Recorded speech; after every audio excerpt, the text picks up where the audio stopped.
Oke, good morning teman-teman. Selamat pagi. Ketemu lagi di dalam acara Good Morning Jesus. Saya lihat ini udah mulai banyak yang join. Acara Good Morning Jesus adalah acara di mana kita pada pagi hari kita akan memulai bersama dengan Tuhan.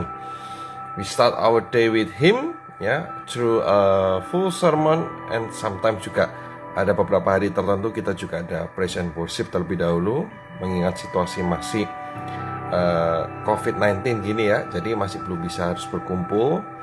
Jadi acara ini diadakan mulai dari hari Senin sampai dengan hari Sabtu pukul 6 pagi. Biasanya mungkin jam setengah 6 ya, tapi sekarang pukul 6 pagi sampai dengan 7 pagi. Setiap hari Senin, hari Rabu, dan hari Jumat kita akan full sermon. Sedangkan setiap hari Selasa, Kamis, dan Sabtu akan diiringi dengan sedikit pujian. Nah, thank you udah join hari ini juga. Yang udah banyak masuk ya. Jadi guys, sebelum saya mulai, saya sedikit sharing terlebih dahulu. Ketika saya melakukan pelayanan pewarta sabda, saya itu memiliki vantage point yang tidak dimiliki oleh umat. Ya. Jadi ketika saya melakukan pelayanan sabda di atas panggung, itu saya memiliki vantage point. Jadi memiliki satu sudut pandang yang lebih daripada umat. Jadi kalau teman-teman misalnya saya di atas panggung begitu ya, saya bisa melihat wajah teman-teman. Saya juga bisa melihat wajah saya sendiri karena ada layar TV. Karena tujuannya untuk membantu saya supaya tidak keluar area dari kamera. Sedangkan dari sisi teman-teman mungkin bisa melihat wajah saya, tetapi teman-teman tidak bisa melihat wajah teman sendiri tentunya. Karena yang hanya bisa melihat wajah saya hanya saya sendiri melalui kamera, melalui layar TV di atas panggung. Ini merefleksikan suatu hidup di mana seseorang kalau mau hidup lebih baik, maka dia harus memiliki beberapa vantage point, beberapa sudut pandang, terutama sudut pandang untuk melihat dirinya sendiri. Jadi pada pagi hari ini kita punya sermon berjudul Upgrade My Heart. Upgrade My Heart diambil dari kitab Markus bab 2 ayat 23 sampai dengan 28, dilanjutkan bab 3 ayat 3 sampai dengan 5. Agak sedikit panjang ya. Namun sebelum itu kita mulai dalam doa terlebih dahulu. Bapa, Putra, dan Roh Kudus. Amin. Terima kasih Tuhan Yesus. Pada pagi hari ini kita telah bangun. We've been wake up and we are going to start our day with you. We are going to listen to your words. Kau boleh siapkan hati kami Tuhan. Prepare our heart to receive your words. Sehingga perkataan firman Tuhan ini memberikan kekuatan kepada roh kami, memberikan kekuatan kepada pemikiran kami, semangat kami, dan hidup kami, sehingga kami boleh dirubahkan memiliki karakter-karakter Kristus. Kau juga boleh siapkan teman-teman yang saat ini sedang online. Kau boleh siapkan hidup mereka, siapkan hati mereka, dan kau boleh singkirkan segala gangguan-gangguan, sehingga mereka bisa bersama-sama dengan anakmu ini Tuhan, fokus mendengarkan apa yang kau katakan. And may you bless this day, Lord. Kau juga boleh berkati anakmu ini, supaya apa yang boleh diucapkan itu benar-benar berasal dari Engkau, bukan karena kepandaian, not based on my knowledge, but based upon your will, your wisdom, Jesus. Thank you, Jesus. We surrender this good morning, Jesus, into your hand. Amen. Oke, kita punya judul hari ini berjudul Upgrade Your Heart. Diambil dari kitab Markus bab 2 ayat 23 sampai 28, dilanjutkan Markus bab 3 ayat 3 sampai dengan 5. Saya akan bacakan ya. Jesus is Lord of the Sabbath. One Sabbath Jesus was going through the grain fields, and as his disciples walked along, they began to pick some heads of grain. The Pharisees said to him, "Look, why are they doing what is unlawful on the Sabbath?" He answered, "Have you never read what David did when he and his companions were hungry and in need? In the days of Abiathar the high priest, he entered the house of God and ate the consecrated bread, which is lawful only for priests to eat.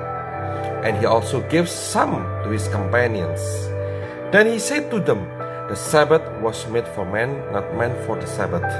So the Son of Man is Lord even of the Sabbath. Ceritanya berlanjut, ya. Ini berlanjut kemudian ya. Another time, Jesus went into the synagogue, and a man with a shriveled hands, tangan yang agak cacat ya, tertekuk seperti ini, was there. Some of them were looking for a reason to accuse Jesus. So they watched him closely to see if he would heal him on the Sabbath. Jesus said to the man with the shriveled hand, stand up in front of everyone. Then Jesus asked them, which is lawful on the Sabbath, to do good or to do evil, to save life or to kill? But they remained silent. He looked around them in anger and deeply distressed at their stubborn hearts. Said to the man, stretch out your hand. And then he stretched it out, and his hand was completely restored. Then the Pharisees went out and began to plot with the Herodians how they might kill Jesus. Oke teman-teman, bacaan hari ini bercerita tentang Yesus sebagai Tuan dari hari Sabat. Dan Yesus menyembuhkan seseorang yang tangannya cacat pada hari Sabat. Dikatakan di sini secara singkat saja, saya akan terjemahkan dalam bahasa Indonesia, bahwa Yesus pada hari Sabat Yesus itu berjalan di Greenfield. Greenfield itu ladang gandum, ya. Kemudian si murid-muridnya mulai memetik gandum itu dan mereka memakannya, sehingga orang-orang Farisi mengaccuse Yesus, berusaha memojokkan Yesus. Lihat yang dilakukan Yesus itu melanggar hari Sabat, katakan. Sampai Yesus harus mengcounter mereka bahwa enggak kamu lihatkah ketika Raja Daud ya, ketika mereka lapar dan mereka sedang membutuhkan, Raja Daud pun bahkan memakan roti yang sudah dikonsekrasi oleh priest gitu, sampai seperti itu. Dan Yesus mengatakan bahwa Sabat itu dibuat untuk manusia, bukan manusia untuk Sabat. Ceritanya berlanjut. Waktu itu juga Yesus, mungkin ini several days or even at the same days, karena another time ini bisa jadi juga hari yang sama. Yesus pergi ke sinagoga dan mereka melihat ada orang yang cacat. Dan kemudian beberapa dari mereka itu melihat Yesus. Nah, bayangkan ya, ini Yesus datang. Yesus datang ke sinagoga, semua langsung pada pandangan sama Yesus. Mereka langsung memasang mata kepada Yesus. Jadi kayak di Battle of the Eyes gitu ya. Kayak Yesus mau menyembuhkan apa enggak? Mau menyembuhkan apa enggak? Mungkin ya Yesus berkata di dalam hatinya, kamu kira aku enggak akan menyembuhkan? The Battle of the Eyes, karena enggak ada pembicaraan. Jadi Yesus datang, ada orang tangannya cacat, dan mereka semua langsung melihat Yesus. Seakan-akan tahu, wah ini apa yang akan dilakukan Yesus ya.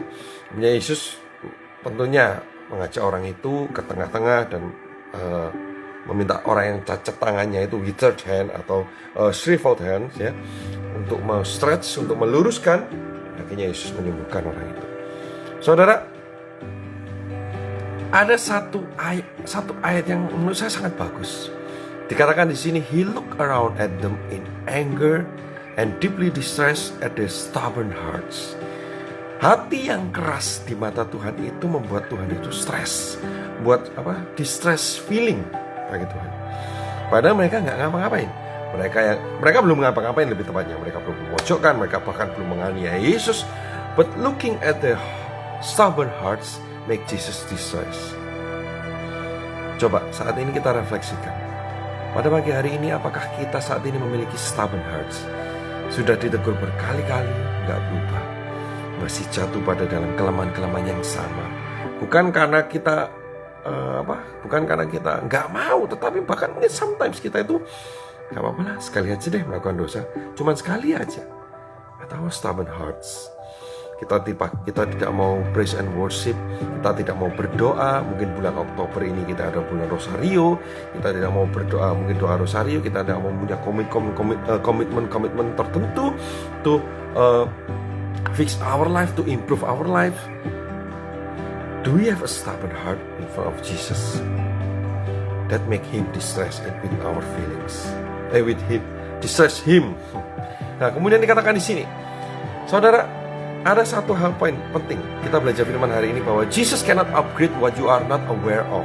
Ya, you need to be aware before you want to upgrade yourself.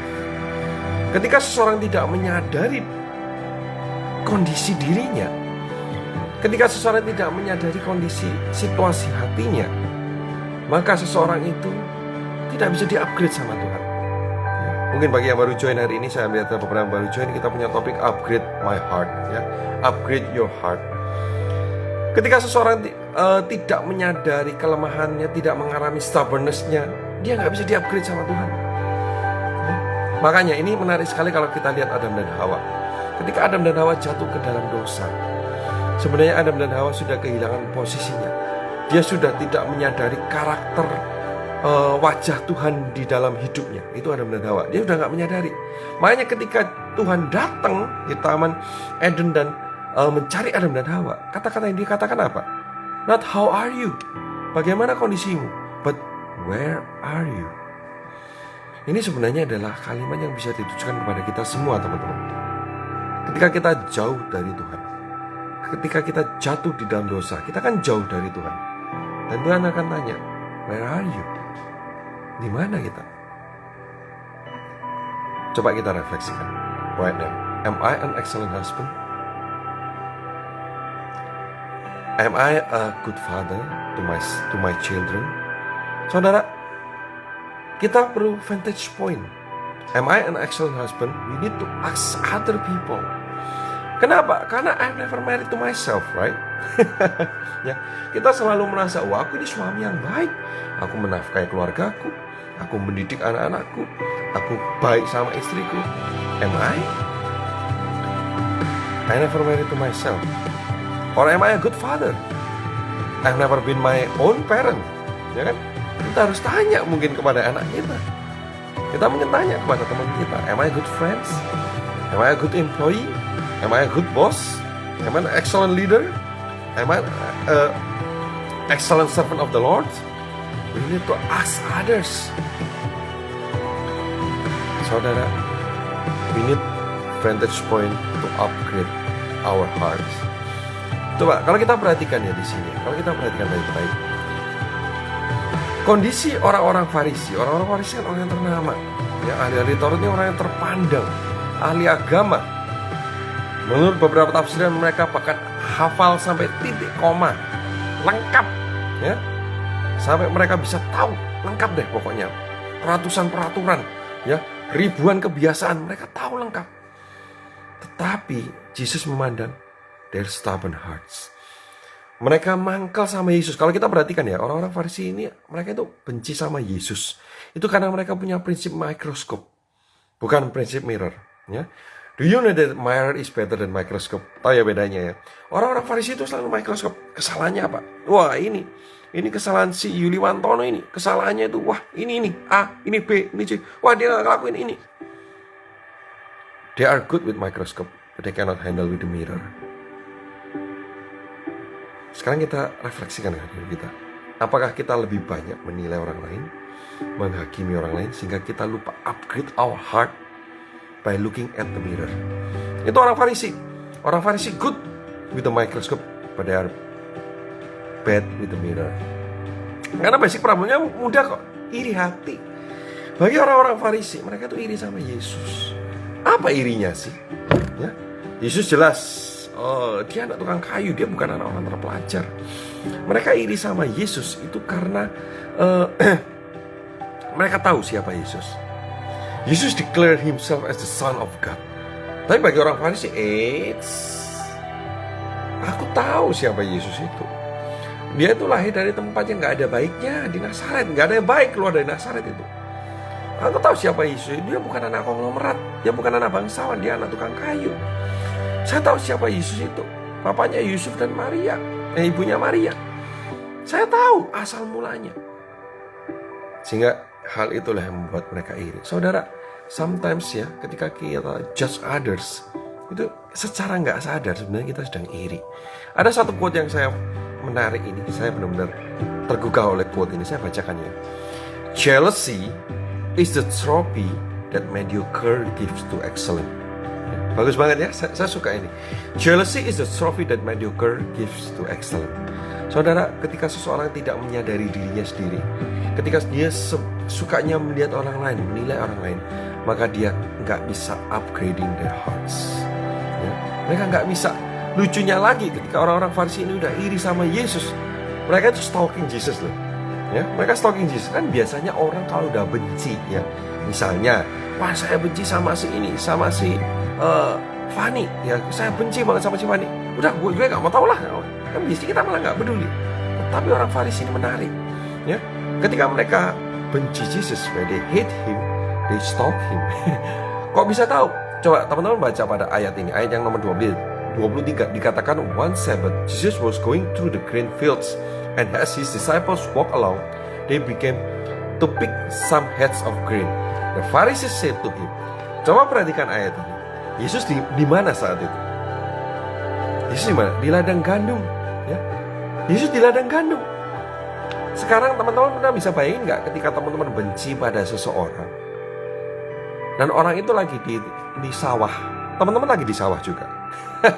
Ngapain gitu kan? Sebenarnya ngapain di Greenfield ya? Mereka bisa, itu hari Sabat loh. Mereka tidak akan bekerja. Mereka nggak mungkin di ladang gandum. Mereka mesti di rumah. Ya, kita tahu ya orang-orang Yahudi kalau hari Sabat itu mereka nggak boleh bekerja. Nomor pencet lift aja nggak bisa bekerja ya kan? Nggak boleh.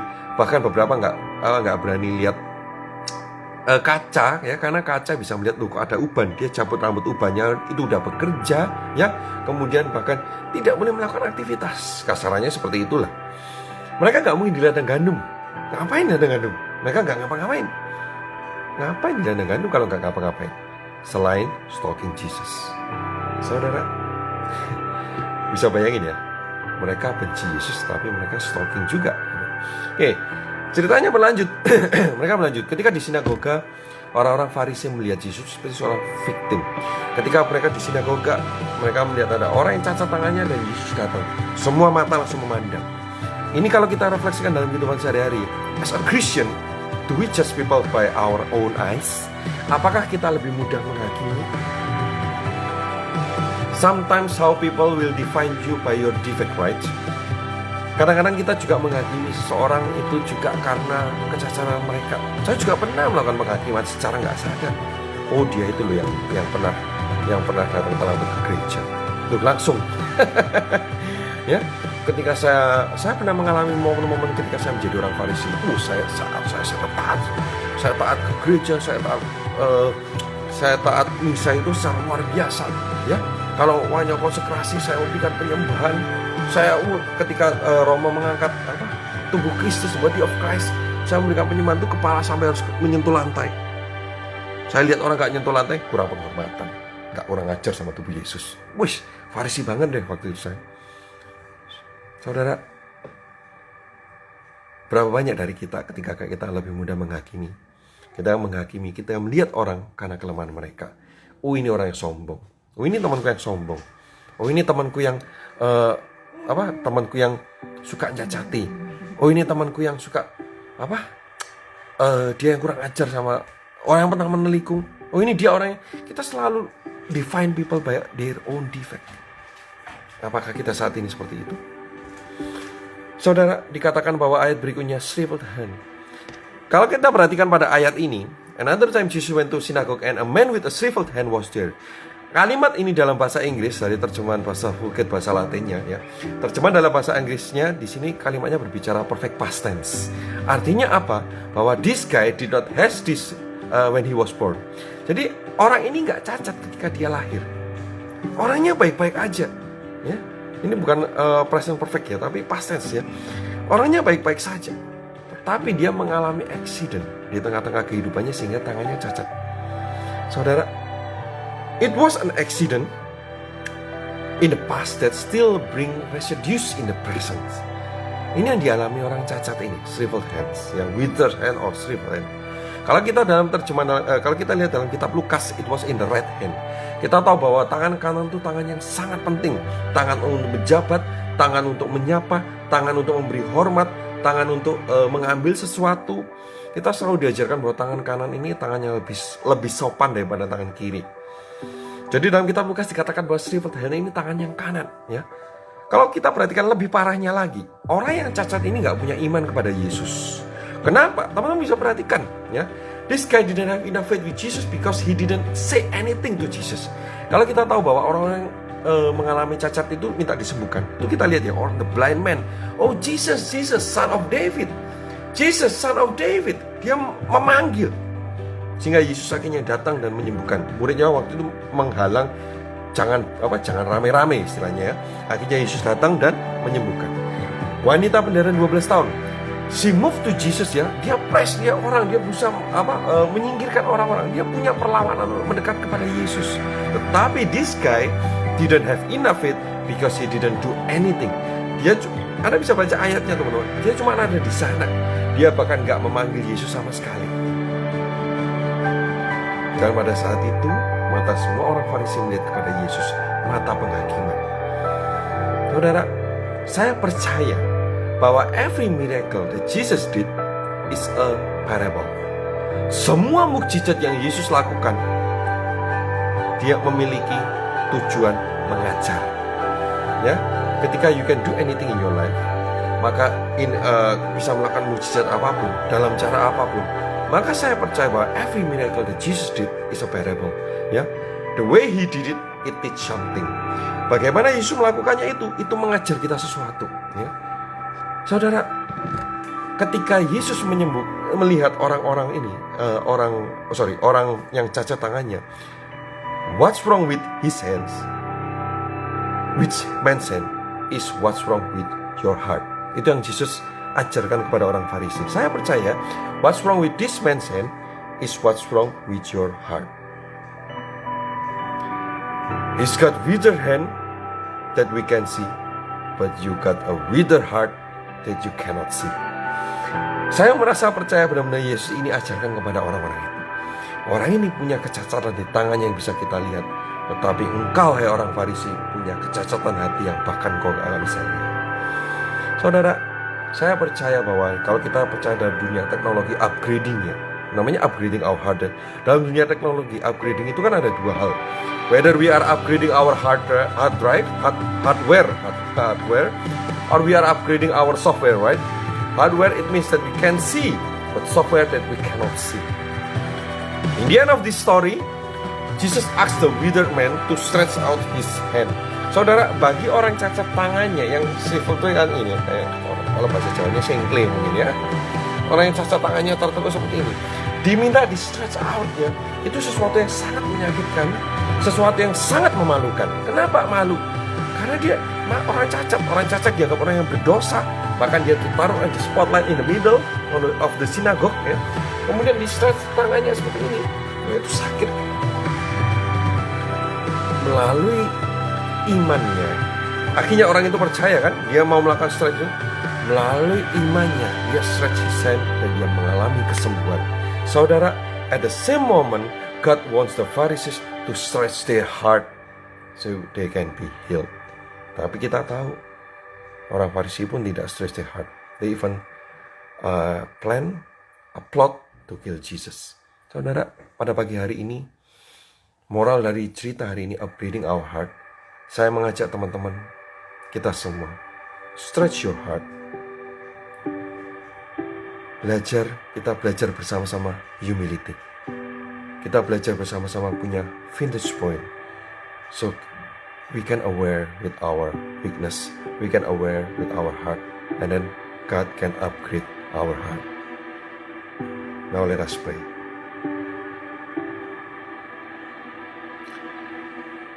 Thank you, Heavenly Father, for your love. Terima kasih Tuhan Yesus Kristus. Engkau Allah yang hidup, Allah yang bertahta, dan Allah yang berkuasa di atas segala sesuatu. Thank you Jesus. Pada pagi hari ini kami boleh mendengarkan pewartaan Sabda Tuhan, Sabdamu sendiri. Ketika kami boleh belajar untuk mempunyai vantage point dari orang lain. Mungkin saat ini kita nyaman di dalam kondisi saat ini, but we forget our vantage point. Kita tidak melihat kelemahan-kelemahan kita. Kita lebih mudah punya mata seperti orang Farisi ketika memandang Yesus. Mata yang penuh penghakiman, kita tidak melihat kelemahan kita sendiri. Sebagaimana Yesus seringkali ingatkan kami Tuhan, so we can be aware with our weakness. Ingatkan kami supaya kami aware kepada kelemahan-kelemahan, kesombongan, dosa-dosa kami. Dan kami boleh mengalami peningkatan dalam hati kami melalui orang-orang sekeliling kami. Jangan biarkan, ajar kami juga punya iman, to stretch our heart like the withered man stretch his hands. Ajar kami untuk mempunyai hati yang lapang dada menerima saran dan kritik dari orang-orang yang mungkin lebih lemah dari kami, secara intelektual lebih nggak pandai dari kami, lebih secara ekonomi mungkin lebih rendah daripada kami. Karena kami tahu di matamu Tuhan kami semua adalah sama. Ampuni kami Tuhan jika saat ini kami memiliki kesombongan. We have a stubborn heart. Forgive us Lord, because our stubbornness distress your feeling. Forgive us Lord. Terima kasih Yesus. Kau juga boleh berkati teman-teman yang sedang online ini. Urapi mereka dengan kekudusan, urapi mereka dengan a new vintage point, dan urapi mereka dengan rohmu yang baru, sehingga mereka boleh hidup di dalam kerendahan hati. Mereka boleh hidup memiliki karakter-karakter Kristus. We thank you to you Jesus. Terima kasih Tuhan Yesus. In your name we already pray. Thank you Jesus. Amen.